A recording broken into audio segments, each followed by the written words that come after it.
So we recently made a video all about why we believe your podcast needs to be on YouTube in 2025. But once you've done that, it's well worth taking some time to try and grow your podcast on the platform. After all, it's a very different landscape to the audio-only platforms like Spotify or Apple Podcast, for example. Right, let's get into 9 ways you can grow your podcast. Before we kick off, I just wanted to let you know about the Audio Insider newsletter. It is chock full of brilliant articles and videos from across the audio industry and regularly shares discounts with platforms such as radio.co and matchmaker.fm. Plus, there's loads of updates and news from across the audio industry, so you'll always be in the loop with all the latest trends. Head to the link in our bio to sign up today and access this month's discounts.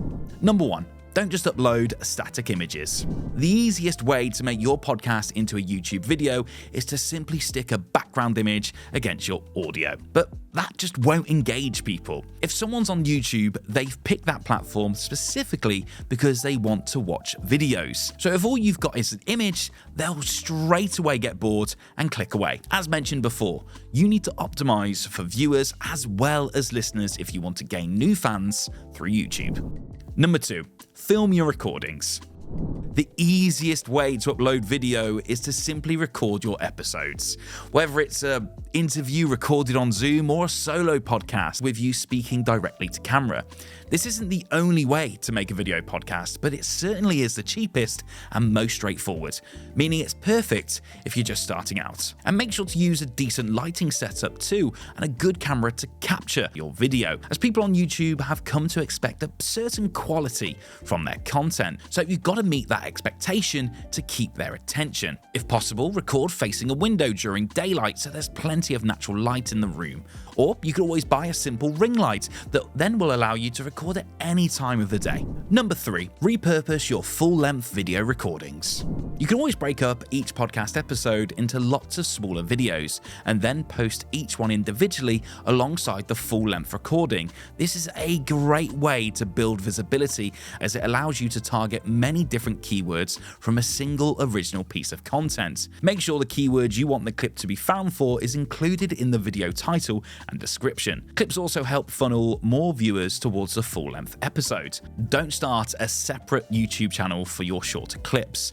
Doing so only makes sense when you already have around 500k subscribers on the main channel. Keep your audience in one place. Don't fragment them across different channels. Number 4, add timestamps to the episode descriptions. Adding timestamps to your video description gives people a way of skipping around and finding what they need quickly. If someone needs to watch a 2-hour video to find the information they want from your podcast, they'll quickly give up and click away. Timestamps are increasingly becoming standard practice among podcasters who upload to YouTube. Now, they do take a bit of extra time, but it's worth it. Again, this is something that's easy to outsource if budget allows. Number 5, create custom thumbnails for each episode. Your thumbnail is your chance to hook people in. It's a difference between someone clicking on your video and scrolling right past it. So it's got to grab people's attention. YouTuber and podcaster Vanessa Camby explained it this way in an interview we recorded with her. She said, "In a certain way, the thumbnail actually matters more than what's inside the video, because you need somebody to click on that first." Now, if you aren't great at using Photoshop, don't worry. You could always try using Canva or another platform instead. Alternatively, you may also want to hire a freelance graphic designer to create all your thumbnails for you. Number 6, don't get obsessed with your view counts. YouTube gives you so much data, but it's easy to get totally caught up in it. One metric that's prominent is the view count. You don't want to base the success of your podcast on just one number, because view count isn't always the best measure of how well you're doing. If someone watches 30 seconds of a video, that counts as a view. So views don't actually tell you much about whether you're keeping people actually engaged. Sometimes you need to step back and look at a range of different metrics to see the bigger picture. Number 7, pay attention to your data and statistics. Make the most of the data YouTube gives you access to. It's much richer than what's provided by the likes of Apple Podcasts and Spotify. Having said that, looking at statistics as a whole will help you figure out what's working and what's not. With podcast platforms, the only metric you can really rely on is the number of downloads, but with YouTube, you get a whole host of data. That includes watch duration, which can show you exactly where you're losing viewers. If you're getting loads of views but short watch durations, consider whether thumbnails and titles are relevant to your video. You want them to be eye-catching but not clickbaity. Or if you find everyone's leaving at a particular moment, like the 5-minute mark, see what you can do to make that portion of your episodes seem more engaging. YouTube also gives you information about the demographics of your audience. Knowing who's watching can actually be really useful for planning content, so keep an eye on that too. Number 8. Engage with your audience as much as possible. YouTube has something that not many other podcast platforms have going for them: a comment section. It's your chance to interact with your audience. Make sure you regularly check your comment section and reply to people. Knowing that they've actually been listened to will make your audience more loyal to you and more likely to engage with your content in future. Comments are also a great place to get feedback on your show. Ask viewers what they want to see more of, maybe what they want to see less of, and you'll get an idea of the kind of content you should be making next. Number 9. Be patient. Building an audience on YouTube will take time. Building an audience on YouTube will take time. There's so much content on there and more being uploaded every single minute. So it'll take a while for people to find yours amongst everything else on there.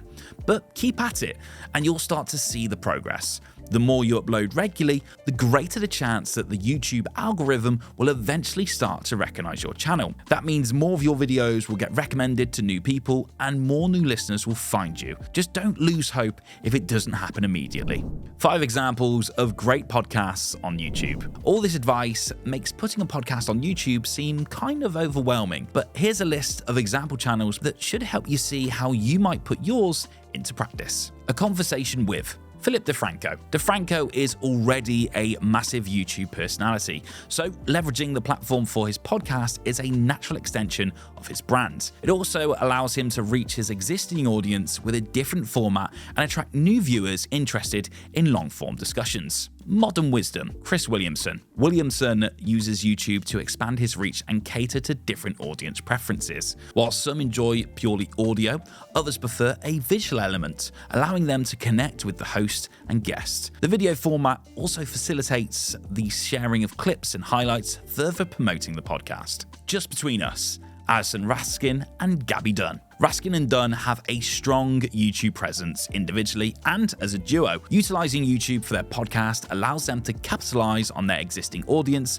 and the platform's visual nature, which complements their comedic style and relatability. Mind Pump Podcast, Sal DiStefano. For a fitness-focused podcast like Mind Pump, YouTube provides a visual platform to demonstrate exercises, showcase physique transformations, and enhance the credibility of the host's advice. YouTube can be a real help in building a podcast audience, but you've got to put some effort in for it to work. Make your videos good quality and put some time into your thumbnails, titles, and descriptions. Keep an eye on the stats too to figure out how you can improve overall. If you keep doing that, you're well on your way to having a successful podcast on YouTube. If you'd like to see us delve into other video platforms like TikTok, make sure you let us know in the comments below.